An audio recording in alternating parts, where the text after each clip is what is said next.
That makes the color, they make the colors by adding different metals into the clear glass recipe.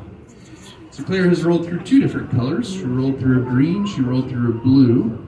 Now, through most of the process, it's not going to look green and it's not going to look blue. It's again going to look orange because it's so hot.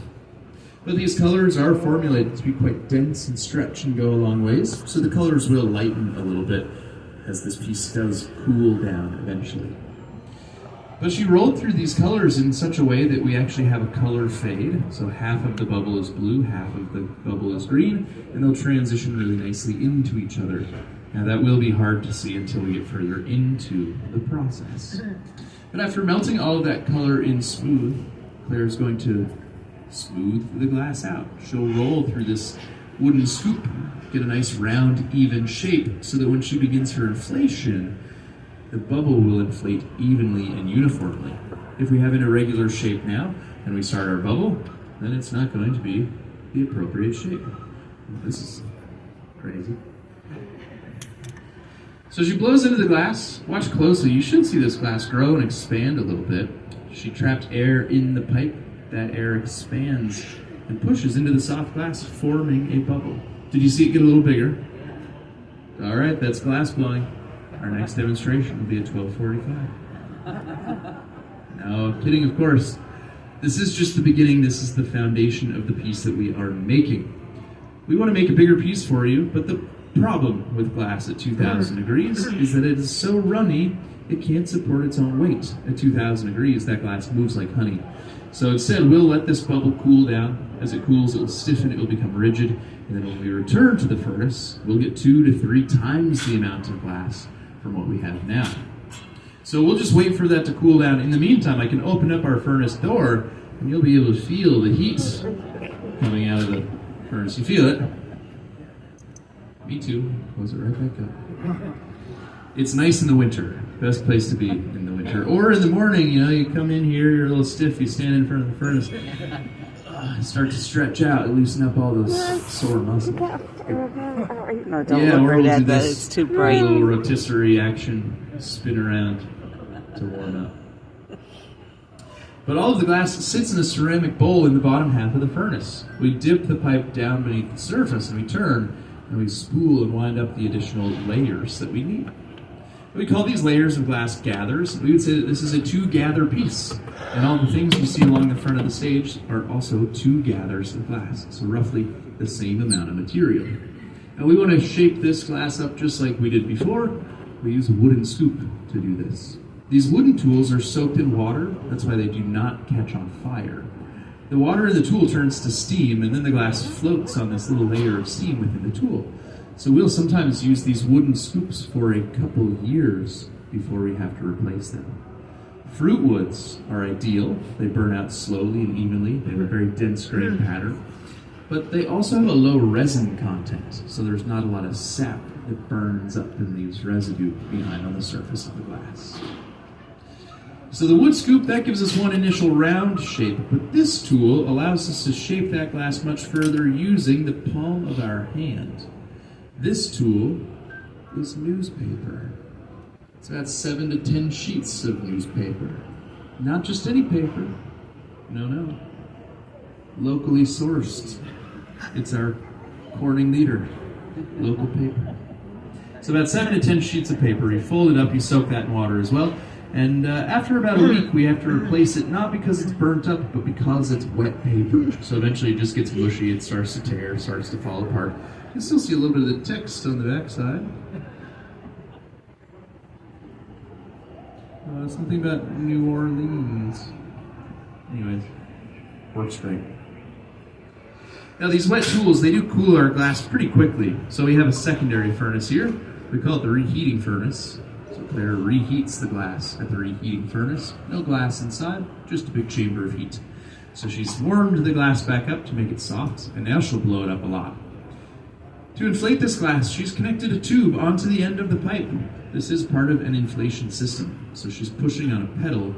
That pedal sends compressed air through the tube, through the pipe, and into the soft glass.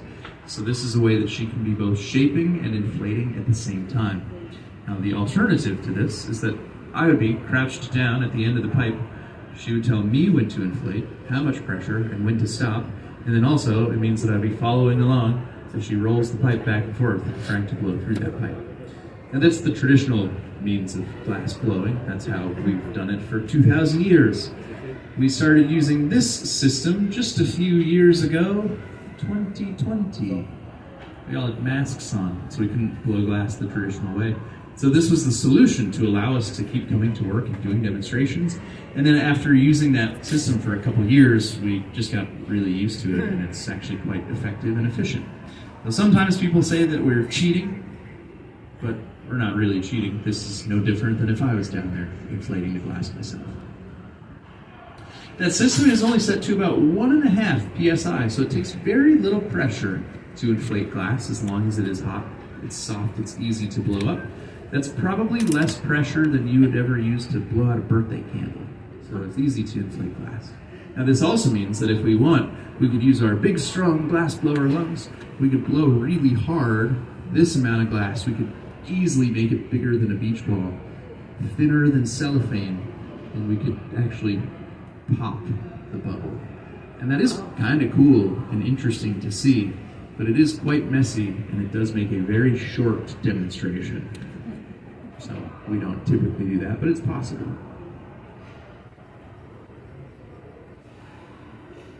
But we do just work back and forth between the shaping and inflating. Now, Claire has created this constriction just off the end of the pipe, and eventually that's where we'll break the glass free from the pipe later on. So that's going to become the top and the opening. If you look along the front of the stage, all these things were made here during our demonstrations, and none of them have a metal pole attached. And that's because they all had that same constriction. So we'll typically, or we'll often compare that line in the glass to the line in a chocolate bar. A line in chocolate tells chocolate where to snap and break. This line is going to help guide our glass for where to break as well. So that'll become the top. Now if that's the top, that means that we're also working on the bottom first. And that's pretty standard order of operations for handmade glass. We do typically finish the bottom of a piece first, and then we work on the top of the piece second. Now with just a little heat and a little gravity, Claire holds the pipe down, and gravity starts to stretch and elongate this piece to make it taller. And that's one of the signs of a skilled glassmaker. If you can change the shape of the glass without touching it, that's a very effective and efficient way to work. So just by holding the pipe down, it gets a little taller.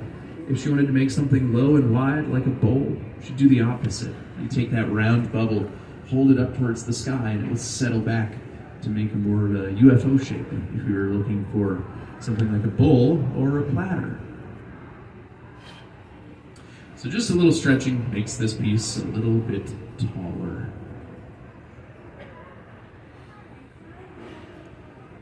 Sure.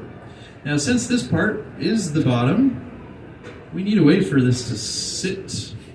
So we're going to add glass to create a foot. So far I've done absolutely nothing to help Claire in this process, but this is where I'll jump in and start helping out. I'll deliver some glass to her. She'll turn this into the foot of the vessel. So she'll attach this glass. She'll wind it around. And when she has the amount she needs, she just pulls this free. And this is really great because she's left me some glass so I can show you how runny our glass is and why it's important that we turn all the time. If we don't turn all the time, we make this. This is what our glass wants to be. Sometimes people ask us if we ever wing it or if we ever let the glass be what it wants to be. And the answer is no.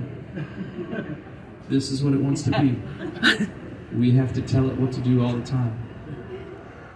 We call this spaghetti art, and you can find this in the Contemporary Gallery. I'm joking, of course, but it is quite fun. So we'll put this in the bin. This glass gets recycled. Any glass that we don't use, any scraps, if it's clean and clear, we'll send it, or we'll just remelt it here. If the glass is contaminated, if it has color in it, or if it has just dirt from the floor, if we sweep it up off the ground, we send that to a local construction company. They grind that glass up and they mix it into concrete and asphalt. So it gets used, just not by us. But now we're finished with the bottom of this piece, so we want to start working on the top of the piece. I don't know yet. So we will break this from the blowpipe. This is where that constriction comes into play. We need a way to catch it. So I'm going to create a temporary handle. We call this temporary handle the punty. And it's just a little bit of glass, this time on a solid stainless steel rod. There's no blowing through this. But I shape the glass on our steel table a little bit like a Q-tip. And then importantly, cooling this down.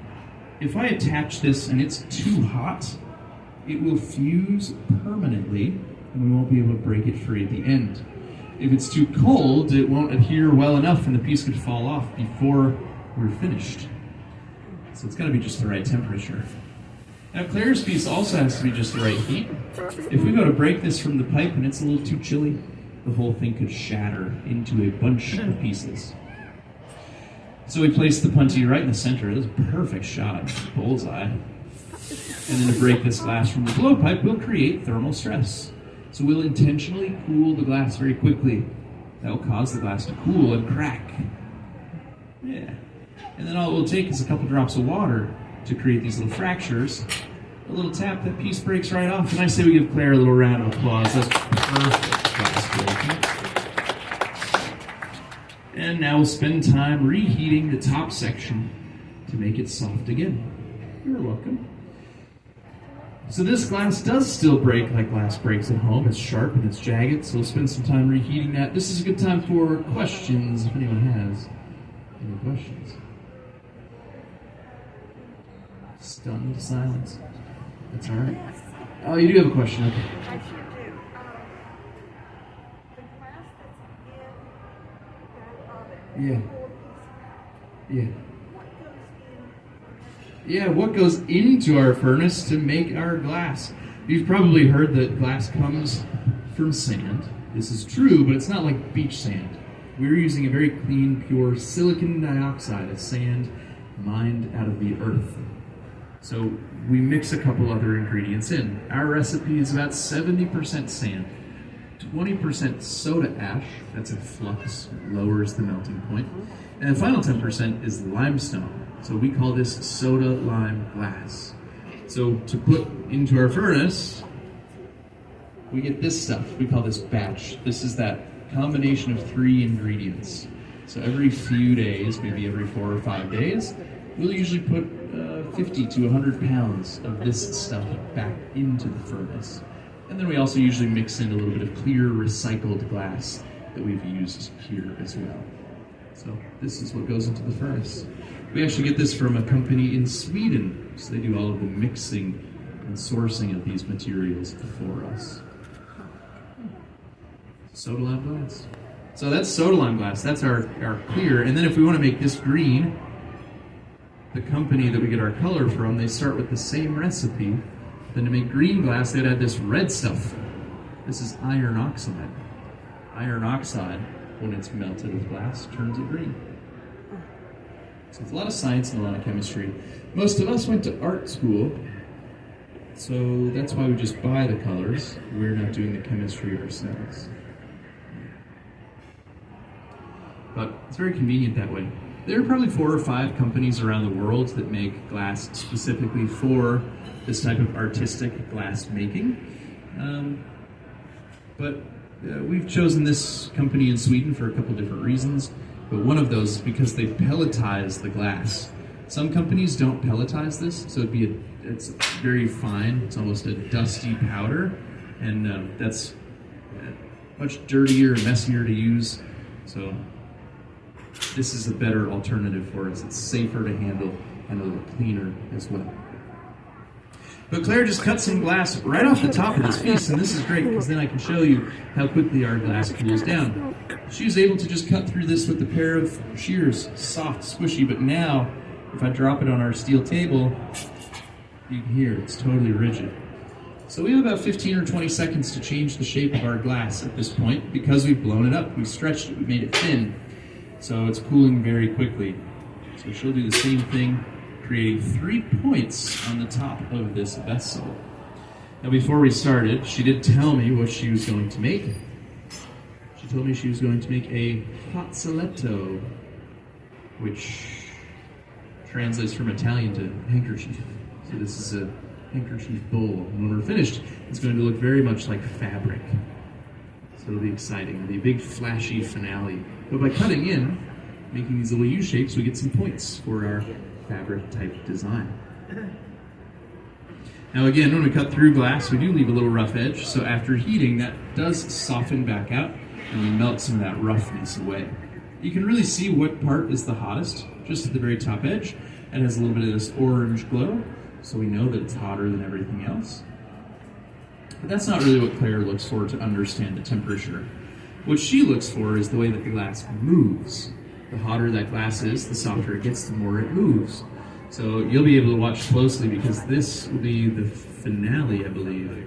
So the hotter and softer this glass gets, the more it will lose its structure. It will try to collapse, it will try to buckle. Now she'll prevent this just by increasing her turning speed. So the faster Claire turns, the bigger this piece should get. So you'll be able to see that top starting to open up a little wider. You'll see it start moving around on the end of the pipe. So she looks for this movement, but she also feels the glass moving. As it heats up and softens, it gets harder to turn. There's more resistance. So we can see that, we can also feel that. So people are always surprised that we don't wear gloves. The gloves actually remove some of that feeling. They make it harder for us to turn. So we just typically don't wear gloves. So she opens more doors on that reheating furnace. So she's got room to get this piece out as it gets bigger and bigger. So she'll turn really quickly. Spins really fast. Look at this, spins open really big and wide.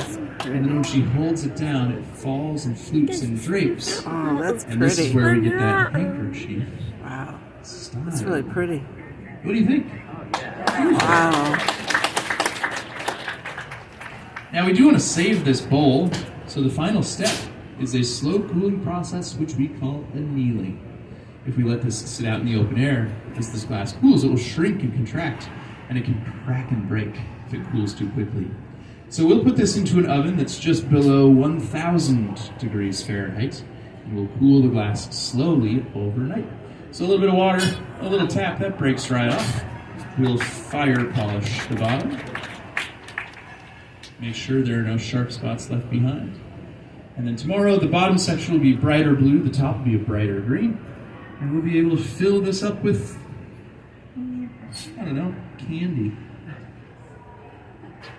So into the oven it goes. 8 hours will be the cooling time. We'll see that again tomorrow, but a beautiful job. Let's hear it one more time. That is Claire Canada, everybody. Now I know that a lot of you are here on